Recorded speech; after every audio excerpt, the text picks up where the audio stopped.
अरे ओढ़नी ओढ़नी, अरे ओढ़नी ओढ़नी। अरे अरे कहाँ से अवतारू हो? हई दागी कैसन बा? अरे अरे धर सरे धर धर धर।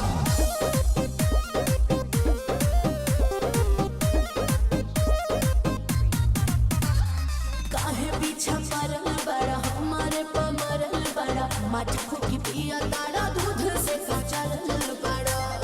क्या हो? ऐसा नहीं है तो के कर जगवलू हा भगिया गोरी, पुतवलू हा अगिया गोरी। तो हरी हरी ओढ़नी तो हर छूटल कवन बगिया ए गोरी। तो हरी हरी ओढ़नी तो हर छूटल कवन बगिया ए गोरी।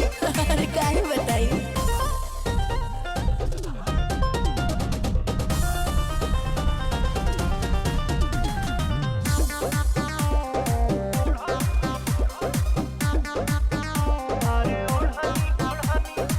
दिन रहे कौन न देखलू कैलेंडर, कैलू बागानी में जवानी सरेंडर। खेले ता टेंडर हो पी के बलेंडर। ऐसे तू ना मनवा बात भीतर के का जनवा। छोटे में खोटेलू सगिया गोरी, एही से लागल बदगिया गोरी। तो हरी हरी ओढ़नी तो हर छूटल कमना बगिया ए गोरी। अच्छा हरी ओढ़नी तो हर छूटल कमना बगिया ए गोरी।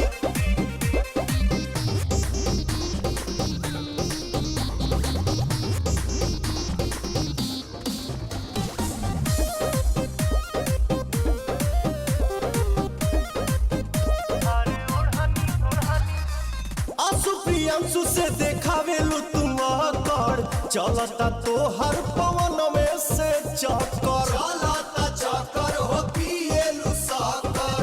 भेद जन खोला हो चाहे का बोला हो। पुअरे के बुझलू पलंगिया गोरी, काटे ले टाइल अलंगिया गोरी।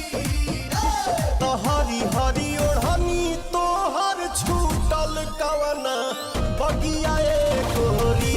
तो हरी हरी ओढ़नी तो हर छूटल कवना बगिया ए गोरी। बाद में बताऊंगी।